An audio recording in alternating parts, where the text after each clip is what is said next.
Hoy te voy a contar la historia de un hombre que lo tenía todo, hasta que se atrevió a desafiar a los dioses. ¿Cómo de lejos llegarías para alcanzar el poder y la fama?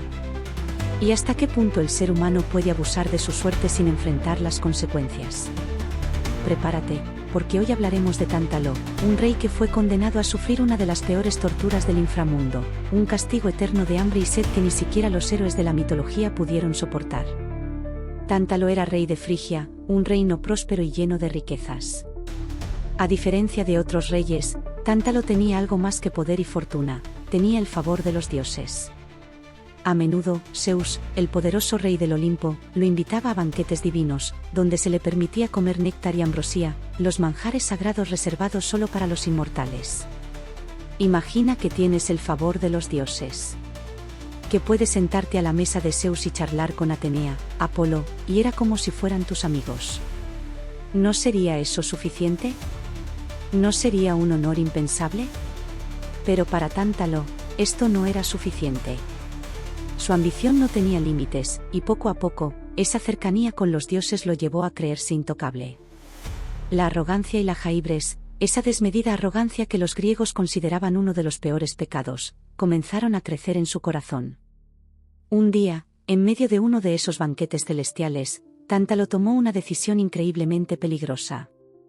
Sin que los dioses lo notaran, robó un poco de néctar y ambrosía y se lo llevó a su reino.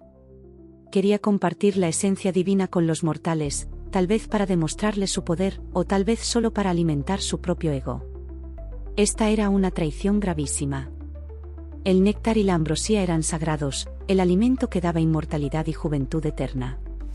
¿Por qué crees que alguien que tiene el favor de los dioses haría algo así? ¿Por qué arriesgarlo todo? Tal vez Tántalo pensó que, al ser el favorito de Zeus, todo le sería perdonado. Tal vez, en su arrogancia, creyó que podría burlar incluso a los inmortales. Pero esta traición era solo el comienzo. En otro momento, decidido a poner a prueba a los dioses y su conocimiento, Tántalo planeó una cena grotesca, una cena que sería recordada para siempre. Tántalo mató a su propio hijo, Pélope, y lo sirvió como banquete a los dioses. Así es. Tántalo descuartizó a su propio hijo y ofreció su carne en una macabra comida. La razón exacta es un misterio. Algunos creen que quería probar si los dioses eran realmente omniscientes, si podrían darse cuenta de lo que estaban comiendo. Pero cuando los dioses vieron aquel plato, su ira fue inmediata y terrible. Solo Deméter, la diosa de la agricultura, que estaba devastada por la pérdida de su propia hija Perséfone, cayó en la trampa y probó un pequeño trozo de carne. Los demás dioses, indignados y horrorizados, revivieron a Pélope y restauraron su cuerpo. La traición de Tántalo había llegado demasiado lejos. Era una ofensa tan grave, que Zeus no tuvo más remedio que dictar un castigo ejemplar, un castigo que sería recordado para siempre. Tántalo fue enviado al Tártaro, el rincón más profundo del inframundo, donde se reservaban los castigos más severos para los peores crímenes. Allí, su castigo fue una tortura eterna de hambre y sed, rodeado de agua y de árboles llenos de frutos. ¿Por qué esto es un castigo tan terrible? Vamos a ver. Tántalo se encontraba en medio de un río, con el agua hasta la cintura, y sobre él colgaban las ramas de los árboles llenas de jugosos frutos, manzanas, higos, peras, uvas, cada fruta parecía más deliciosa que la anterior. Pero cada vez que Tántalo intentaba inclinarse para beber el agua, ésta se retiraba. El río se secaba justo cuando sus labios rozaban la superficie.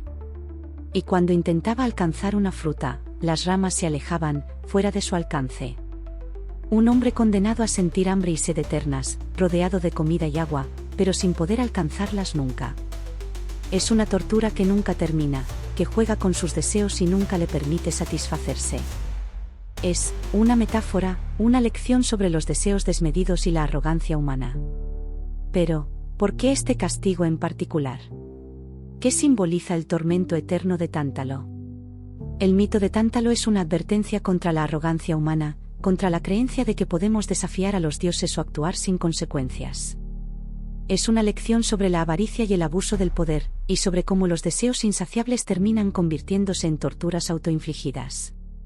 A través de su castigo, los dioses quisieron mostrarle a Tántalo, y a nosotros, que no importa cuán poderosos creamos ser, siempre habrá fuerzas superiores a nosotros. El castigo de Tántalo es también una advertencia sobre los excesos, sobre el peligro de dejar que nuestros deseos nos controlen hasta el punto de perder nuestra humanidad. Así que la próxima vez que sientas que nada es suficiente, que quieres más y más, recuerda la historia de Tántalo. Porque en su ambición y su avaricia, terminó siendo su propio verdugo. Y quizás, el castigo de Tántalo no sea solo una tortura de los dioses, sino una reflexión sobre los deseos insaciables del ser humano. ¿Tú qué opinas? ¿Fue justo el castigo que recibió Tántalo? ¿Qué habrías hecho tú en su lugar? Déjanos tus comentarios y no olvides suscribirte para más historias de la mitología griega.